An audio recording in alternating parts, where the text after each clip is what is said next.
અને બનાસકાંઠામાં મુશળધાર વરસાદ ખાબક્યો અને અનેક ગામડાઓમાં અત્યંત કફોડી સ્થિતિમાં લોકો જીવવા માટે મજબૂર બન્યા છે અને એમાં પણ બનાસકાંઠાના વાવ, થરાદ, સુઈગામ, ભાભર આ તાલુકાના ગામડાઓમાં હાલત ખૂબ જ ખરાબ છે। વાવનો એ ભાટવર ગામ બે દિવસ વીતી ગયા પરંતુ તેમ છતાં હજુ સુધી પાણી ઓસરવાનું નામ નથી લીધા। સરહદીય બનાસકાંઠા જિલ્લામાં જે પ્રકારે 2 દિવસ પહેલા જે વરસાદ થયો અને આ વરસાદ તારાજી સર્જી ગયો છે। જિલ્લાના વાવના ભાટવર ગામે છું અને ભાટવર ગામની તારાજીના દ્રશ્યો છે તે આપને બતાવવા માંગી રહ્યો છું।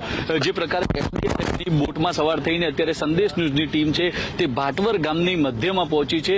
અહીંયા 8 થી 10 ફૂટ જેટલું પાણી છે તે પાણીનો ભરાવો છે તે ગામની અંદર થયેલો છે।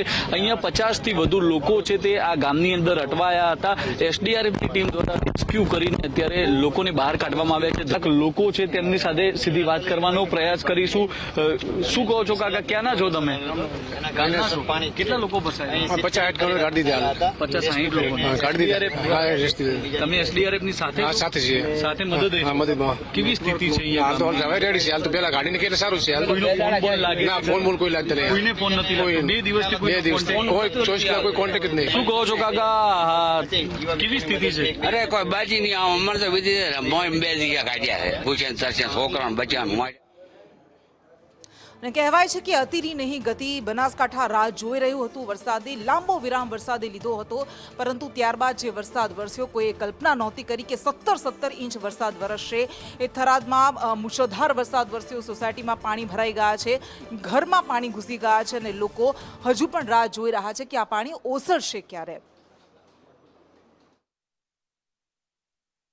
પાણીનો તો કોઈ પાર જ નથી। 48 કલાકથી આરાથી અતિ ભારે વરસાદ ને વાવાઝોડું જે ઝાડખંડ પડી ગયા અને નુકસાનમાં તો કોઈ પાર જ નથી। ગાડીને તણાઈ સાહેબની 3 ગાડી નાખી, મારી 2 ગાડી નાખી, જે ઘરમાં બાળકો 8-8 ફૂટ પાણી છે। શું કપાતો કોઈ તંત્ર આવ્યો કે કોઈ તમારે કોઈ ફોન નથી ઉપાડતું। તંત્રને ફોન મામલતદારનો લેન્ડલાઇન નંબર ફોન આવ્યો છે, કરી મરી ગયા, 50 ફોન કર્યા, કોઈ ઉપાડતું નહીં। સમગ્ર ગુજરાતમાં વરસાદની ભારે આગાહીને લીધે થરાદ શહેરના તમામ રસ્તા જળબંબાકાર થઈ ગયા છે। તમે જોઈ શકો છો મારી પાસે જે બસ સ્ટેશન છે તે પણ જળબંબાકાર થઈ ગયું છે અને અંદર જે બસો છે તે બસોનો ગ્રામીણ વિસ્તારના જે રૂટ છે તે કેન્સલ કરવામાં આવ્યા છે અને અત્યારે 40 થી વધુ બસો છે હાઈવે ઉપર ખસેડવામાં આવી છે। ત્યારે જે નવીન બસ સ્ટેશન બનાવ્યું છે તે બિલકુલ કોઈ પ્રજાને કે મુસાફરોનો ઉપયોગ થતો નથી અને ઘણા અવિટના કારણે કોન્ટ્રાક્ટરની બેદરકારીના કારણે જે નવું બસ સ્ટેશન બનાવવામાં આવ્યું છે તે પાણીમાં ગરકાવ થઈ ગયો છે। અત્યારે પબ્લિક હેરાન થઈ રહી છે અને અત્યારે તમે જોઈ શકો છો જે અત્યારે મેઇન રસ્તો છે તે એક જ અત્યારે જે બસ સ્ટેશન વાળો ચાલુ છે, સંદેશ ન્યૂઝ, દેવરામ।